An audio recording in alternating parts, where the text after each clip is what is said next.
সাথে শেখ মুজিব বৈঠকে বসেন। উপরোক্ত শর্তগুলো তৈরির লক্ষ্যে মুজিব ও ইয়াহিয়া 17 মার্চ 1 ঘণ্টা, 19 মার্চ 1.5 ঘণ্টা, 20 মার্চ 2 ঘণ্টা 10 মিনিট এবং 21 মার্চ 1 ঘণ্টা 30 মিনিট ধরে আলোচনা করেন। আলোচনা চলে 24 মার্চ পর্যন্ত। এই সিদ্ধান্ত চূড়ান্ত রূপদানের উদ্দেশ্যে আওয়ামী লীগের তরফ থেকে সর্বজনাব তাজউদ্দিন আহমেদ, সৈয়দ নজরুল ইসলাম ও ডক্টর কামাল হোসেন এবং প্রেসিডেন্ট ইয়াহিয়ার পক্ষ থেকে এম আহমদ, অর্থনৈতিক উপদেষ্টা, বিচারপতি AR Cornelius, lieutenant general Pirzada ও lieutenant colonel MA Hasan 19 March, 23 March ও 24 মার্চ বৈঠকে মিলিত হন। কিন্তু এই আলোচনা প্রহসনের অন্তরালে যে পশ্চিম পাকিস্তানি সৈন্য এনে পূর্ব পাকিস্তান ভরে ফেলা হচ্ছে তা শেখ সাহেব জানতেন না তা নয়, বিষয়টি তিনি ভালো করেই জানতেন। 17 মার্চ প্রেসিডেন্ট ইয়াহিয়ার সঙ্গে বৈঠক শেষে ধানমন্ডির বাসভবনে ফিরলে এক বিদেশি সাংবাদিক তার কাছে জানতে চান এখনও বহু সৈন্য পূর্ব পাকিস্তানে আনা হচ্ছে তা তিনি জানেন কি না। শেখ মুজিব সাংবাদিককে বলেন, যা কিছু হচ্ছে তার প্রতিটি খবরই আমি রাখি। পাক আর্মির আক্রমণ প্রস্তুতির এত সংবাদ জানবার পরও 22 মার্চ শেখ মুজিব বলেন, যদি তারা অনতিবিলম্বে আমাদের দাবি মেনে নেন তাহলে সম্ভবত আমরা বন্ধু হিসেবে এখনও বাস করতে পারব। এই 22 মার্চেই আরেকটি ঘটনার উল্লেখ পাওয়া যায় অ্যান্টনি ম্যাসক্যারেনহাসের বইতে, যেখানে পাকিস্তান ন্যাশনাল আওয়ামী পার্টির সভাপতি বামপন্থী খান আব্দুল ওয়ালি খান ও শেখ মুজিবের সাথে এক আলোচনার কথা বলা হয়েছে।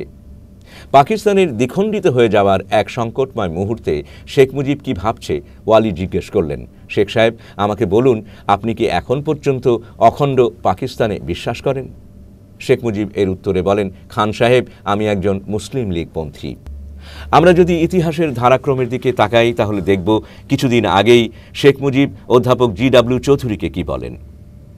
GW চৌধুরী এক সাক্ষাৎকারে বলেন, একদিন হোসেন শহীদ সোহরাওয়ার্দীর ছবি যেটা তার বাড়িতে চোখে পড়ার মতো করে টাঙানো ছিল সেদিকে আঙুল দেখিয়ে বললেন, আমি শহীদ সোহরাওয়ার্দীর অনুগামী, আমি পাকিস্তান ভাঙতে পারি না। আপনি শহীদ সোহরাওয়ার্দীর রাজনৈতিক দর্শন সম্পর্কে জানেন? তিনি কোনোদিনও পাকিস্তান ভাঙার পক্ষে ছিলেন না। আমি তার একনিষ্ঠ অনুগামী হয়ে কখনোই পাকিস্তান ভাঙব না। সম্ভবত 18 মার্চ AFP-কে দেয়া এক সাক্ষাৎকারে শেখ মুজিব বলেন, যা ফ্রান্সের লা মন্ড পত্রিকায় 31 মার্চ ছাপা হয়, Is the West Pakistan government not aware that I am the only one able to save East Pakistan from communism? If they take that decision to fight, I shall be pushed out of power and the Naxalites will intervene in my name. If I make too many concessions, I shall lose my authority. I am in a very difficult position. Bhutto পূর্ব পাকিস্তানে চলে আসেন 21 March. 22 March Yahya, Bhutto ও শেখ মুজিবের সভা অনুষ্ঠিত হয়। প্রথমে ভুট্টো ঢাকায় আসতে রাজি হননি, কিন্তু ইয়াহিয়ার টেলিগ্রাম পেয়েই তিনি ঢাকায় চলে আসেন। 22 মার্চ বৈঠকের পর ভুট্টো মুজিবকে বলেন, তিনি নির্বোধের মতো সামরিক কর্তৃপক্ষের সঙ্গে সমঝোতার চেষ্টা করছেন, কারণ তারা তার হাতে ক্ষমতা দেবে না এবং নিশ্চিতভাবে একজন বাঙালির কাছে তো নয়।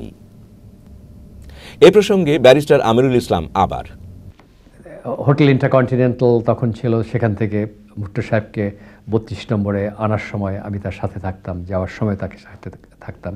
অতএব একটা বৈদেশিক নেতা আসলে পারে তাকে যে ধরনের প্রোটোকল দেওয়া হয়, আমরা এই নেগোসিয়েশনসে তাকেও সে ধরনের প্রোটোকল দেওয়ার সিদ্ধান্ত গ্রহণ করি। একদিন উনি এই আলোচনা থেকে 32 নম্বর থেকে বেরিয়ে গাড়িতে উঠলেন আমার পাশে বসে।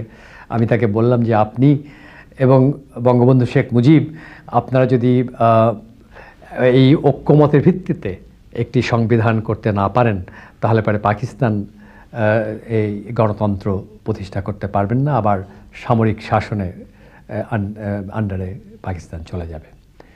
তো উনি আমাকে তখন একটা উত্তর দিলেন যেটা খুব আমার কাছে গুরুত্বপূর্ণ মনে হয়েছিল। সেটা হচ্ছে যে, ডোন্ট ফরগেট